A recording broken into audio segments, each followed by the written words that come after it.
グリザイアの果実。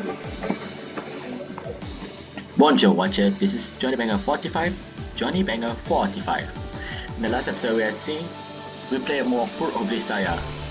And we're in the preparation of running away. 続きからよ。 Now we confront with JB. Let's see what will happen. ちゃんとお互いに顔を見て話し合えばあなたを説得できる。そんな風に甘く考えていたのかもしれないわね。 So you have given up on trying to persuade me? おっぱい触らせてあげるって言ったら諦める？ Not gonna happen. Let me think that one over. 考えるんだ。でも考えるだけよね。結局結論は変わらない。初志貫徹ってわけじゃないけど、一度こうだと決めたら絶対にブレない、諦めない。そういう強情なところは師匠譲りかしらね。 I did say I got it from my big sister actually. Kazuki always said to live every day picturing myself 10 years in the future. And if I were to abandon the girl now, even in 10 years, I'd probably be a principal piece of trash, unable to even raise my head in front of Makina's grave. I won't take that path. その結果、自分が命を落とすことになっても Yes. Dying for the woman you fell in love with strikes her as a pretty damn good way to go. それは残された女の気持ちを考えない男の身勝手よ。 My master taught me you're not a man until you find something that matters more to you than your own life. 朝子を盾にすれば私が何でも納得すると思ったら大間違いよ。 Oh yeah, well, if you think trusting your breast out is going to make me listen, you're even more mistaken. あら、じゃあいらないの？おっぱい。 I didn't say that. ひどい会話ね。自分がここへ何しに来たのか忘れそうだわ。 Go ahead, forget entirely, then turn around and go home. 冷たいのね。 Sorry. 早まらないでよ。あなたを責めるために来たわけじゃないわ。 Well, you don't appear to be armed, so I suppose you won't be trying to convince me at gunpoint either. In which case, I think we are done here. どうせ私が何を言ったって無駄でしょ。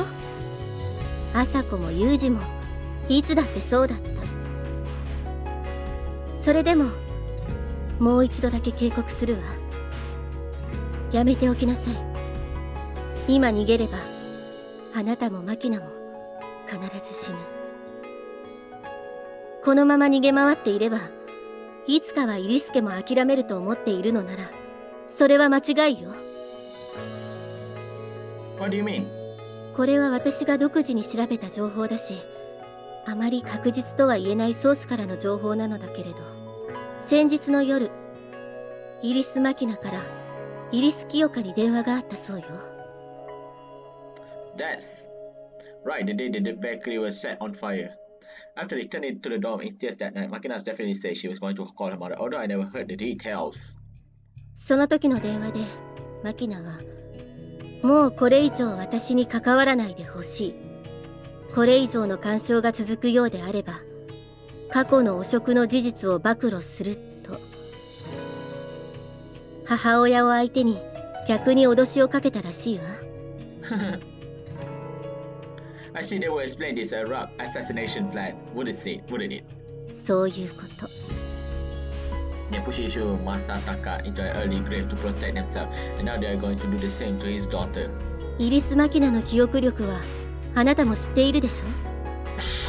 彼女は幼い頃父親の書斎で偶然に見かけた汚職関連の資料の内容を未だに覚えているみたいね。電話口で母親に向かって当時の資料をそらんじて聞かせたらしいわ。具体的な数字や取引相手の企業の名前が判明してしまえば、あとは少し調べるだけでもボロボロと不正が発覚してしまう。マキナが生きている限り安心はできない。いつどこから情報が漏れるともしれない。それを恐れたイリスケはマキナの暗殺に踏み切ったというわけよ。 But how did that job end up coming to me? Ichigaya Akasaka, and even Kasumi Gaseki approved this assassination. I don't understand why. それだけイリス一族の力が国政にも深く根付いているということよ。下手に逆らったところで誰も得をしない。Friendship is one thing, but your wall is another, huh? Makes me want to vomit. In the first place, since you know our secrets, we can't let you live. Are these people capitalists or gangsters? I mean, I'm not completely naive about the workings of the world. If you ask me to name a few righteous, ethical, sound organizations, all I could do is stand there stretching my head like an idiot. I understand how things are. But an organization that kills children to prop itself up, that's one thing I don't even want to understand. An organization that needs to go that far to keep itself standing should just collapse. あなた一人でイリス家を滅ぼすというの？無理よ。このままではあなたも始末の対象になる。I knew that from the start. If you can't live without taking humans' lives, then take them. Those are just the rules of the game. Nothing to trouble your conscience over. But if you're coming to take someone's life, go in prepared to lose your own instead. I won't hesitate to kill. そんなことあなたにできるの？ Wrong questions. It's the only thing I'm capable of. There's nothing else I can do to help her. Maybe that makes me a bad guy, but even so, I made my decision. For Makina's sake, I will sing as long as I have to. However many you say I will kill them. I will kill them or I keep on killing for years on end if need be. Even if they say new JP. 嫌な目ね。ドロドロに濁ってどんどん色が抜けていく。出会ったばかりの頃、病院のベッドの上で見たあの頃のあなたの目だわ。 Well, maybe this is just my true nature. Don't resist orders from above. Don't doubt, don't think, just obey. Keep what you really think, bury away safely. Maintain a fake facade and you will trudge through life without problems. But what's the point of an existence like that?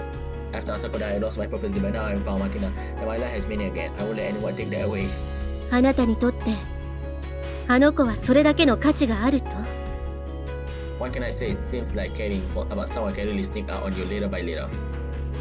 From the moment they are born, human beings are given something to protect. Namely, they all existed. The most precious thing we have, the possession we should treasure above all else, is our life. But through the passage of time, our priorities grow more complicated. Often we find something that matters even more than ourselves. For example, our family. For example, our motherland. And while a few people probably grow up, they treasure their own lives above all else, even they fight to protect the things they need to protect themselves. As human beings like, they naturally find more things to protect. And when they find something more precious than their own lives, something they will throw away everything else to protect. People undergo a change. Even if it leaves them broken or miserable or poor. Even at the point of their dignity and pride, even to the point of foolishness, they struggle for the sake of that something. Keeping it safe becomes their only joy, the only way they can keep themselves whole. And so they toss aside anything that gets in their way, take any measures necessary, and protect it with everything they have. I'm afraid of change, but I want to change. Their contradiction is part of me, but I won't let it paralyze me. I'll walk forward, step by painful step. Jenny, you understand, right? I don't value my life particularly highly. I'm alright if we die, whatever, and whenever. Hell, it could have a dozen times by now on the job. But if I want to clock one way or the other, I want a death that has some meaning. I want a reason to look back and say, I live for something. I played that role for Asako and now Makina's taking it on me. People like us can't live the other way, and I think it's probably the only way we can die too. バカよ。あなたも、Asakoも。Did she just cry? Yeah, I saw tears in her eyes. JB, you are crying. Yuria-chan. You don't have to tell me, I'm well aware. I was born stupid and accountable to boot, nothing to be done about it now. As the conversation comes to a pause, I glance down at the watch on my left wrist. It's time, I'm leaving now, better get back to work yourself, JB. 待って、ユージ。 What now? あなた、その格好のまま逃げる気？ With those words, JB takes her wallet from her breast pocket and then takes out a few 10,000 yen bills from inside. 服を買いなさい。制服のまま人を殺さないで。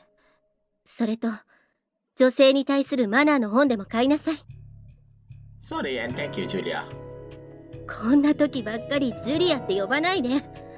私のことなんて便利な女としか思ってないくせに。ムカつくのよ、あなた。勝手にどこへでも行けばいいじゃない。もう知らないんだから。知らないんだから。バカ。 Yeah, she is crying. I understand. My bad. Made her cry, huh? Come to think of it, it seems like I'm always bringing JB to tears with all orders I have ignored, not to mention the insubordination and rule breaking. But this time, they must taste much more bitter than ever before. After Asako died, I began to stubbornly refuse any orders to kill. It was JB who supported and protected me. I repaid her with outright betrayal. After leaving JB and going back to the station platform, I found Makina-chan on the bench on the cheap meat dumpling lunch. That looks tasty. パパの分もちゃんと買ってあるのよ。 Yeah, I'll take it. When I received the box from Makina, I tried to untie the strings crossed over the top. I noticed that my fingers are shaking. The hell? どうしたのパパ？ You are going to hold a gun, Papa, and then you kill people in front of Makina. No, it's nothing. If I hold possible, I don't want to kill anyone, but if I don't, we'll both die. If I hold possible, I don't want to kill anyone, but if I don't, we will both die. I knew that from the start, of course, but now I declare it outright to JB. I guess the unavoidable reality of the situation finally sank. I'm not particularly afraid of dying. I'm not that attached to my life. But right now, I have someone who I need to protect, and any possibility is no longer an option, and my hands will stop trembling. ごめんね、パパ。私のせいで。 You don't have anything to apologize for. This is how it has to be. I don't know any other way of life. If anything, I'm grateful to you. 感謝。 You and I might met each other just in the nick of the time. I needed Makina and Makina needed me. Looking back on it, this outright might have been inevitable from the moment I met her. This girl might be waiting in that school for me, waiting to offer me one final chance. I really truly am grateful. This is pretty good stuff, isn't it? I don't regret a thing. On local station, having a shower with facial expression after 2 stops. 4 stations later, we get on the non-local heading in the opposition direction, only to be spot at the first stop to catch a semi-express. Riding that all the way to Shinjuku, we cut through the maze-like subterranean tunnels towards Shinjuku Sankrom Station, where we switch to the subway. I've seen this place before. Any music? Continue a number of similar things as I keep a watchful eye out for possible pursuers. We finish a quick shopping trip at a hardware store and a pharmacy, then finally make our way to a certain neighborhood. さすがに疲れた。 Yeah, yes, you will be. Exhaustion does your capacity for judgment. No point in walking out self-rage. No matter how many fails you make, it only takes one more bad luck to be discovered. You get to the point of diminishing returns after a while. Making ourselves hard to track is about all we can hope for. Alright then, let's go somewhere we can relax. それはいいんだけど、どこへ行くの？ Discreet lodging facilities are surprisingly easy to find almost anywhere, especially in parts of towns frequented by young people. You'll find plenty of fashion hotels. Of course, if you want some tiny looking place right now on the main street, you're going to be running out a decent bill fast. But unless you're about and determined to stay in some amusement park room with a rotating bed, one of those old-fashioned hotels dating from the pre-war era is just fine. What is the music? The walls tend to be thin, but that means you can't miss anyone breaking in. For such strange reasons, this kind of cheap old hotel is always without fail managed by a half-deep old bed. It took a good deal of effort just to get across what we wanted, but already didn't move back and I didn't want my store for customers to start falling alarm. This is the sort of indifference we are looking for. なんか、このお部屋、消毒薬臭い。まるで保健室か病院みたいなのよさ。 Don't complain, we don't have that much money. In any case, let's double check our luggage and the stuff we brought on the way and then take a break then. わかった。 I lowered my personal bag and the brake machine arm and then post on me and watch on our little room. But it's nice to get a little weight off your shoulders. Guess we start by emptying out our backpack, then move out to reveal the supplementary item we pick up on the way here. But before I can begin, a voice comes floating into the room from the other side of one paper thin wall. What the? Well, the place is what it is, so I guess we can't really complain. 何？なんか変な声が聞こえるのよさ。隣なんか変な動物でもいるの？ What the dickens? Not sure, there's an animal involved, technically speaking.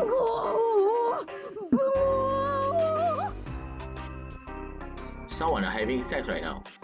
Sounds like mowing to me. Must be cattle. They're watching a show about cattle. 牛？また一？ The word pronounced grow actually.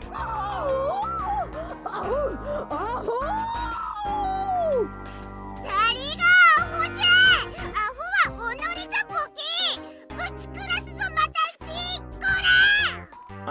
Shut up. Hey, don't keep the wall there, Tim. またいちおじろまたいち Who the hell is Eugene supposed to be? This exceptional bolster for Rats Mortal should make a good government-based operations. For one thing, it's completely incompatible with the gloomy pathos that so often comes with being on the right. And although I've been planning to set by establish early warning measures against intruders, it doesn't seem like they're going to be strictly necessary. Once the show in the next room comes to an end, there's almost complete silence. Even the usual noise of the city doesn't reach us here. On top of which, this building seems to have been standing since before the war, judging by its noticeable state of deterioration. The whole structure creaks and groans audibly just from people walking down the avenue outside, so the building itself is basically its own intruder alarm. We got 3 entrances and exits, front, back, and emergency. But outside the back, there's a grizzled old Shiba dog tied out at a glass and bark every time someone's around here, presumably the old lady's pet. Although it's definitely getting on in years, the animal seems to be a dedicated veteran with a long history of service guarding the back gate. Whether it's a lovebird sneaking around in hope to free stray or suspicious character for the Yakuza office lingering about, the Shiba watchdog barks persistently at all who approach as it's trying to wear it out of its throne. That voice possesses the dignity of a trustworthy professional. As for the emergency exit, you have to stretch your hand at this one. Even though it's supposed to be the escape route in the case of trouble, the thing doesn't open.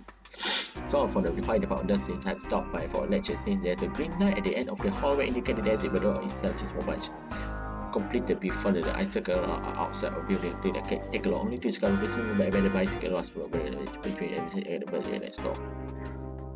It doesn't matter how hard you push from the inside, this thing isn't going to open. If you try to remove it or take it from the outside, you make a hell out of a lot of noise doing it. Not exactly an ideal situation from a safety standpoint, but this would be also minor but aggressive problem for any intruders. I decided to leave it as it is. Finally, there's a front entrance to 5 square meter space. You come into immediately and enter in the very the manager of L81. And it says sophisticated head, the happy old lady herself. Sitting behind her, not watching period dramas and this is all suspense sales. Not once she even tried to create an eye on things. A few minutes later, she abruptly pushes the start to a quick baby bell, whoopsie dixie, then opens the door of the manager's office and wanders out into the street.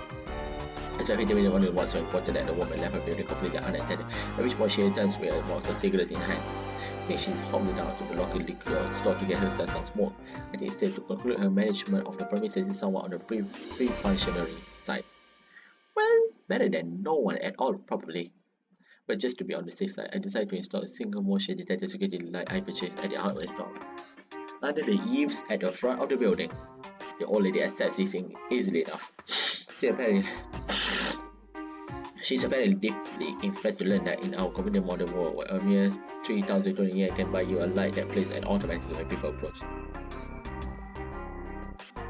Wow! See this? After a through check, I had to find Makina already quickly sitting on top of the futon. I was surprised that she been tired after all the walking and switching trains we did together, but the girl didn't even bother to change where she got out in her clothes. Hey Makina, at least get undressed before you go to sleep.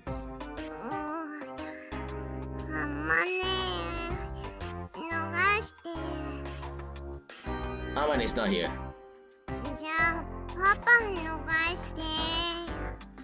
What a pain in the ass. Well, maybe if it's not a big deal under the circumstances, anything I ever say for the need to pull your clothes in and panic and be bad way. Guess you can't just go to bed like this for today. Come on, Makina, move on later. I can't get in.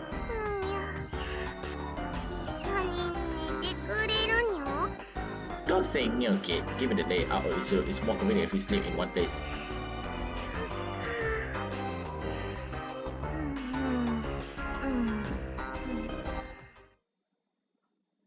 From now on, we'll be living every day listening as the enemy footsteps approach from behind. With no guarantee we will be alive tomorrow. Easy, peaceful life we enjoyed only a few days ago is over now. Why are they so determined to torment this girl? My head hurts. My damn head. Really hurts.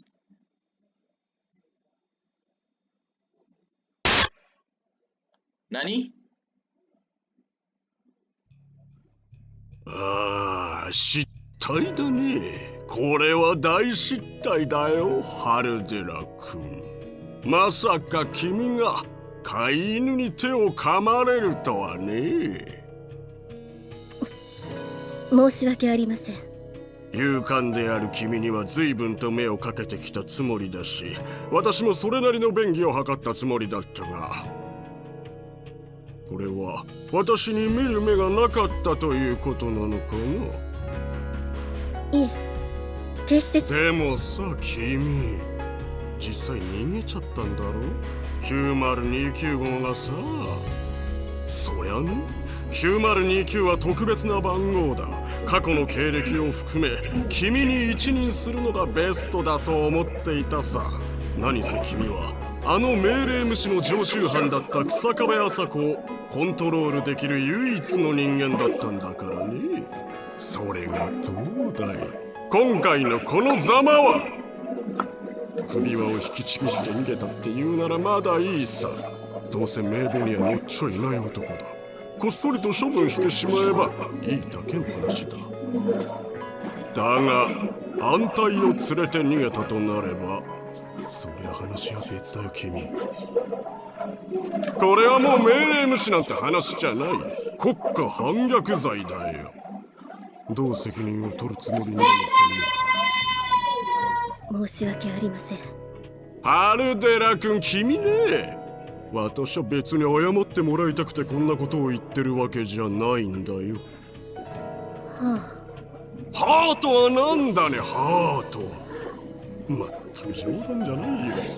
小から小になってやっとオフィスの看板を掲げられるようになったかと思えばこの不始末だ。君ね、うちはただでさえ外資外資と煙たがられているってのに、これ以上私の立場を悪くしないでくれよ。休日に子供とも遊ばずに勉強して私がどんな思いで赤絨毯の個室を手に入れたと思っているのかね。知らないわよ。何か言ったかね。いえ、空耳か被害妄想ではありませんか。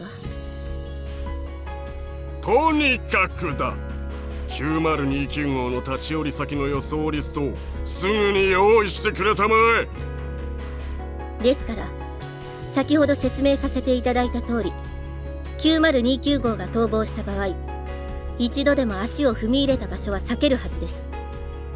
過去に9029号が住んでいた場所や任務で訪れた場所を除外したリストは提出済みです。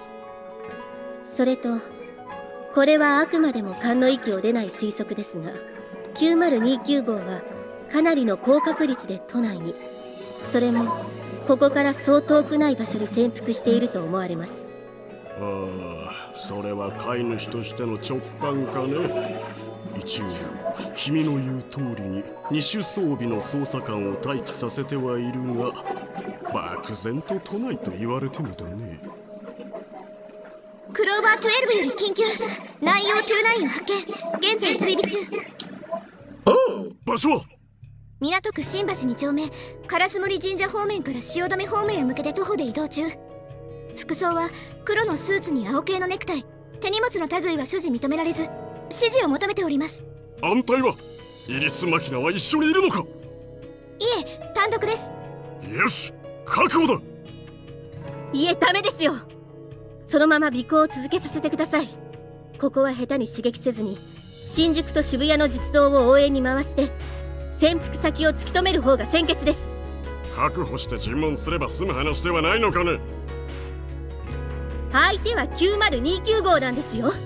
君は今自分が置かれている立場を理解しているのか。君にはオブザーバーとしての意見は求めてる。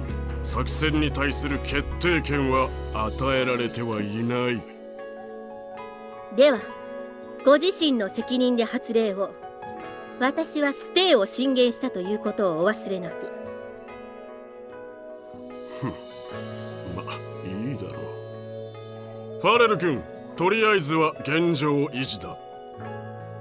了解。クローバー12、This is Queen. Not contact. Maintenance of the status quo. Repeat. Not contact. Not contact. Maintenance of the status quo. Maintenance of the status quo. 私は中央発令所に入る。君も来るかね。いえ、私が行っても場が乱れるだけでしょう。こちらで待機させていただきます。場合によっては君の身柄も拘束されることになる。覚悟しておきたまえ。はい。はあ、疲れた。お疲れ様です、先輩。コーヒーいかがですか？お願い。デカフェで？カフェインたっぷりでお願い。なんかもう飲まなきゃやってらんないって感じ。本部長の嫌味節ねちっこいですからね。内閣府で石部副長官の腰銀軸をやってた頃からあんな性格だったって噂ですよ。あまり言わないであげてよ。あれでも一応うちの立役者なんだから。あれ？どうしたの？嘘、なんで？報告しなさい。何があったの？クローバー12シグナルロスト。一体何が？地下に降りたわけではなくて？違います。場所は東口中央広場で。今度は何？造営に向かったトランプがハート9、スペード6、ダイヤエース、シグナルロスト。どういうこと？そんなの私に聞かれても困りますよ。ただシグナルがロストしたということは発信機を破壊されたか殺された。残りのトランプは？ハートジャックのみですが、まだ配属2ヶ月の新人です。ハートということは女性工作員ね。若いの？はい、まだ24歳ですね。その子胸は大きい？は？バストは大きいかと聞いているのよ。どうなの？ちょっと待ってください。身長172センチでバストは88センチですね。それが何？ Why are we talking about her breast size? 9029は巨乳に甘いのよ。いいわ。その子には即刻引き上げ命令を出しなさい。でもそんな命令勝手に出したらまた本部長に。このままでは全滅すると中央に伝えなさい。それと事後処理班を現場に急がせて。責任は私が取ります。急ぐ。はい。ユージ。What on earth are you thinking?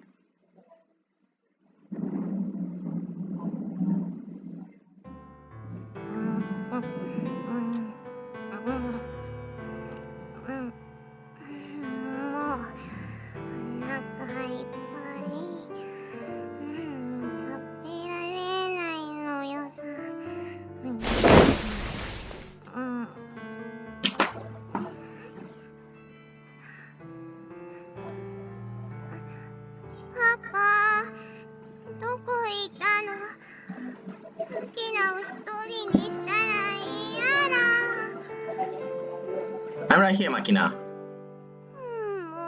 う心配するじゃんかさ。勝手にどっか行ったらダメなのよ。どこ行ってやがったのよさ。The neighborhood a little. 掃除？ Notice a few rats crawling around. They got away, but I took care of the rest. You don't have to worry about. そっか。 Look, it's still 3 in the morning. You can sleep a little longer. わかった。 That's right, nothing to worry about. Just leave everything to me. For the time being, I have chased off the suits. The next ones they send probably with special force or SSD, I guess, whatever hardly matters. Whatever comes, I just take them out one by one. Ah, shit, my head's killing me. Damn it. Are you on steroid? もうどうしてこういうことになるのかね。ハルテラ君。現状維持命令を解除するからですよ。相手は9029号だと言ったはずです。ああ、君はいつもそうしてその番号を口にするが、所詮は2代目じゃないか。そこまで大騒ぎするようなことかね。その油断の結果はご自分で確認されたのではありませんか？襲撃された工作員に死人は出ましたか？いや、重傷者は出たが4人とも命に別状はない。ということはまだ封印は解けていないということですね。封印？ 9029号風見雄二には草壁麻子だけが解くことのできた封印がかかっています。元来風見雄二という男は臆病で気が小さく殺人を好むような人間ではありませんし、幼少期の体験がもとで殺人に対する強い精神的外傷を持っていて、殺人という行為に自我を保てないほどの極度の恐怖感情を持っています。それは資料で読ませてもらったが、殺人が好きな子供などそうはいまい。それで普通なのではないかね。資料はちゃんと目を通していただけたのですか？効果表には目を通した。そんな成績表だけで理解できるほど単純ではありません。十分だよ。風見雄二は12歳の時、実の父親を殺している。それが原因でトラウマを抱えているという話だろう。何何？本人がそう信じているだけで、実際に殺したわけではありません。だが結果的には父親を死んでいる。同じ。つまり何が言いたいのかね、君は。簡潔に説明してくれたまえよ。私も忙しい身でね。資料を読み込む時間もなければ、君の長話に付き合っている時間もないのだよ。父親の殺害、そして母親の自殺、この2つの死を風見雄二は自分のせいだと信じています。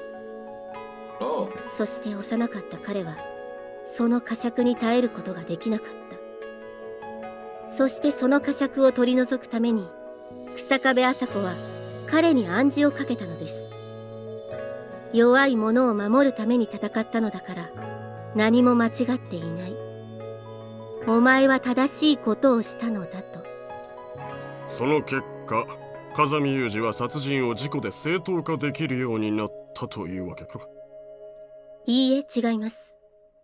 彼は幼い頃に両親を殺害したのも、これまでの任務で暗殺してきたテロリストも、全部自分の右腕に取り付いた悪魔が勝手にやったことだと信じるようになったのです。わからんな。なぜそんなことに。子供ながらに最も安直な回答である俺のせいじゃないという答えに逃げ込んだ結果でしょう。なるほど。そういうことなら理解できないでもないか。でしょうね。何？どういう意味かね。他意はありません。つまりだ。自分のせいではない、全ては悪魔の仕業だと信じることで、風見雄二は暗殺任務に従事することができていた。そしてその暗示をかけることができたのが日下部麻子だったと。そういうことかね。いえ、逆です。悪魔のせいにすることで片っ端から人を殺してしまう風見雄二を暗示で押さえつけていたのが日下部麻子です。まったく複雑だな。つまり風見雄二に殺人許可を出していた日下部麻子はもういないのだから安全なのではないのかね。事実、未だ死人は出ていない。そうではありません。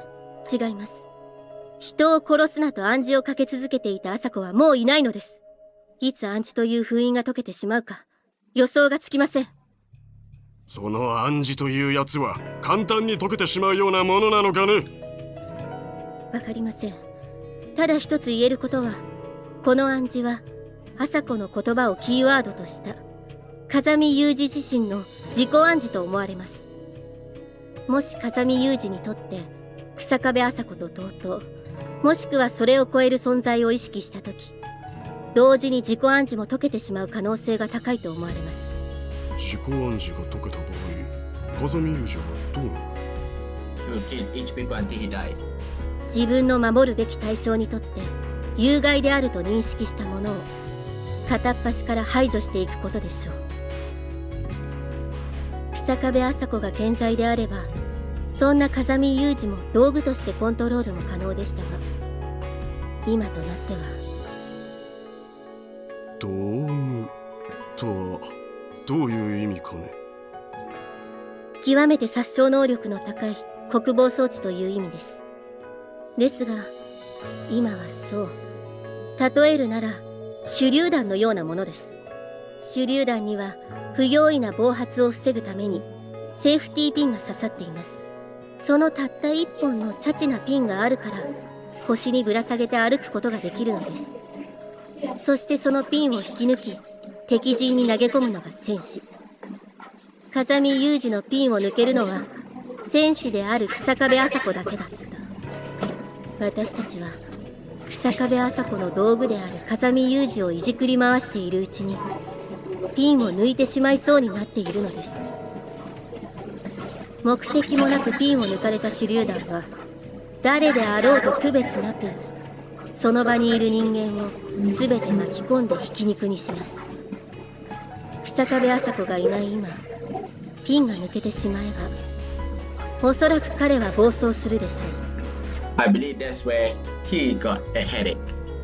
殺しの手札に迷いがなく他者を殺害することに遠慮もなく殺したことへの呵責もない。そうなってしまえばもう誰にも止められません。なに、殺せば止まるさ。どんな人間でもね。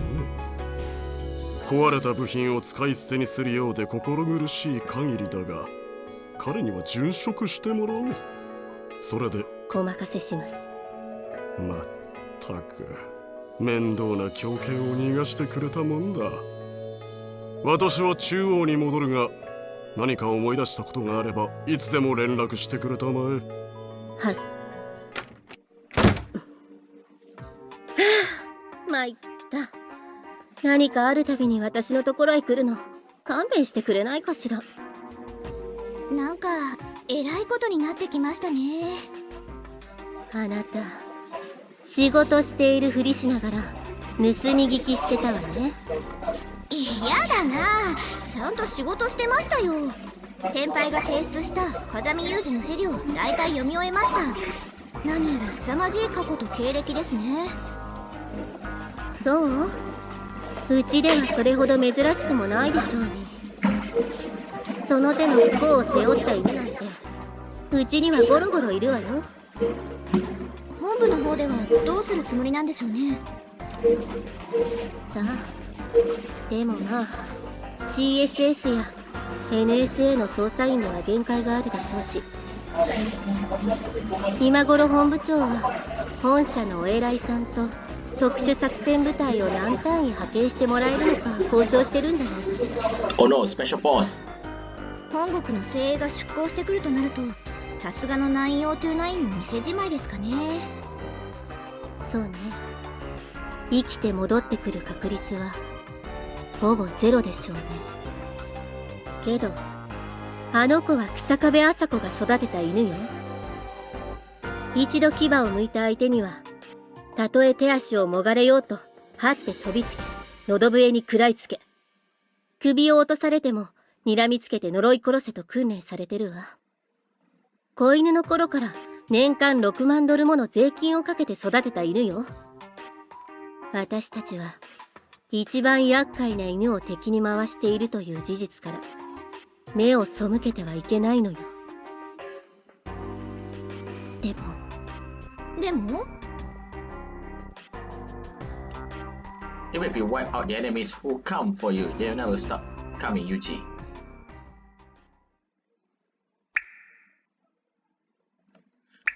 Uh-oh. This is Yuji flashback. When I was a child, there were nights where my head ached so painfully I couldn't sleep. I don't know why. I think a doctor or my mother took me to say something about stress being the cause. It began with something that felt like a slight fever, so my head would begin to throb painfully in time with the beating of my heart. I didn't think it was stress. I thought I was starving for something. For affection or love, something like that. Some frustrated longing was making impossible demands on me. Oh, you're stressed. You want kill. Killing is fun. One evening I suffered an unusual severe headache on my way home from and I crouched down the roadside in agony. I looked around the area, my vision is periodically obscured by pure white flashes of pain, but couldn't find anyone who seems likely to help me. But that was only to be expected. Eventually, nobody is going to volunteer for the thankless hassle to look after some sick kid they never seen before. I thought as much myself, so I was sure people passing by felt the same way. Dragging my heavy legs forward as if longing to the knees, and propping myself up against the wall, I creaked my way home all by myself. When I finally reached my home after when felt like our invisible, my big sister met me at the door. The instant she saw my face, it felt like my sister was some concern, but apparently my ears weren't working properly. I couldn't understand what she was saying. When I thought about the painful lonely struggle I just endured, her sympathy only grated on my nerves. I stared a bit late that it was a little late for her to help now. My big sister's face got miserable. I knew I'd done something wrong, something worth apologize for, but I didn't have the composure to tell her I was sorry. Ignoring my sister as I tried to speak to me again, I moved past her into our bedroom. I could even muster the willpower to climb out to the top of the bunk of bed where I slept. Instead, I opened the closet, collapsed inside it, then slid the door shut in with the last of my strength. I like cramped place. I like dark place. I felt most of ease holding up like too small for the other stranger. It felt like I was safe there. Like I was cocooned in the cockpit of a powerful robot. There was nothing to be afraid in there. The pain so intense that it felt as though my skull was cracking apart, began to ease by little by little. I wanted to stay there. I wish I could curl up in that closet forever and never had to leave. Even though that was pointless escapism, I couldn't help but indulge in it. When night came, my sister woke me up. She asked me if I had calmed down, and I realized that I had. I felt almost refreshed, in fact, but at the same time, there was a ticker of almost self-reapproach. That's right, I need to apologize for snapping at her. Just as thoughts reached that conclusion, I felt a sharp pain in my right hand. When I looked down, I noticed the wound on my right face, deep enough to expose, but I had no memory of injuring myself so badly. As I puzzled over when it could possibly have happened, my sister spoke to me in subdued murmur. It seems your homeroom teacher committed suicide. For a moment, I couldn't process the meaning of those words. Suicide. In other words, the man took his own life. Even as I wondered why, a small sense of satisfaction welled up inside me. I hate that teacher with a passion. He never complimented me by nicety, sneering at the smallest sign of pride. He focused exclusively on my failures, belittling me as a defective human being. He hurt me every single day. The man says that I entered the teaching profession just so he could reenact the miseries of his own childhood on his pupils. I silently urged him to die many times. It felt like what he deserved. I looked down at my right face, covered in congealed blood. Did I kill him? While I was unconscious, we decided, did my body crawl out of this closet all this only? Did this hand kill my teacher? The anxiety stretched on and on indefinitely. My head began its brutal edging. Somebody would experience misfortune. The pattern repeated itself several times. My head hurt. I want something badly bizarre. I can't even tell what it is. I longing for. I'm longing for killing. That thirst for something never did go away. Healing. I want help. Anyone will do. If anyone will reach out a hand to me, I will probably cling to them and cry like a child. At this rate, it feels like I'm going to go crazy. I want to be alone. I want to be quiet where I can take refuge. I want to grow into dark place and sing to the after as if falling asleep. It was always my sister who opened the closet and brought me out of my seclusion. There were times when I wish she would, when I found her irritating. And my sister died in a traffic accident. I didn't hate my sister or even dislike her. If anything, I'd be not exaggerated to say she was the reason I was able to keep on living. And the episode here, my friend. Thank you for watching my video. My video is just セ for ーブ one. するわ。 One time we learned UG parts also in the seat of the water. I was like, what? Why? Adios e famosa. Wait. Oh no. Never mind. I done safe.